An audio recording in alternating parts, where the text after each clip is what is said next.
नाशिकच्या पंचवटी पोलीस ठाणे हद्दीत पंचमुखी हनुमान मंदिराजवळ दोन अज्ञात इसमांनी निफाड तालुक्यातील पिंपळगाव बसवंत येथील डाळिंब व्यापारी परवीनभाई माणिकलाल दवे वय 65 यांची 1 डिसेंबर रोजी सायंकाळी 4:45 वाजेच्या सुमारास 5 लाख रुपये रोख रक्कमची बॅग हिसकावून तसेच त्यांना रिक्षातून ढकलून देत तेथून फरार झाले होते।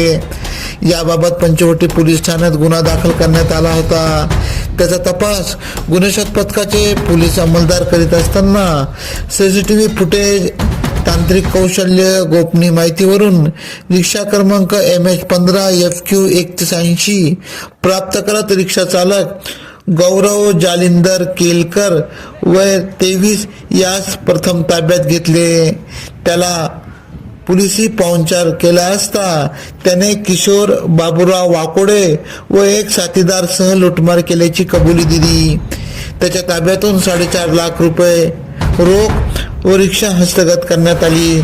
सदरची कामगिरी पंचवटी पोलीस ठाण्याचे पोलीस निरीक्षक गजेंद्र पाटील यांच्या मार्गदर्शनाखाली गुन्हे शोध पथकाचे सहाय्यक पोलीस निरीक्षक शरद पाटील त्यांच्या पथकाने केली।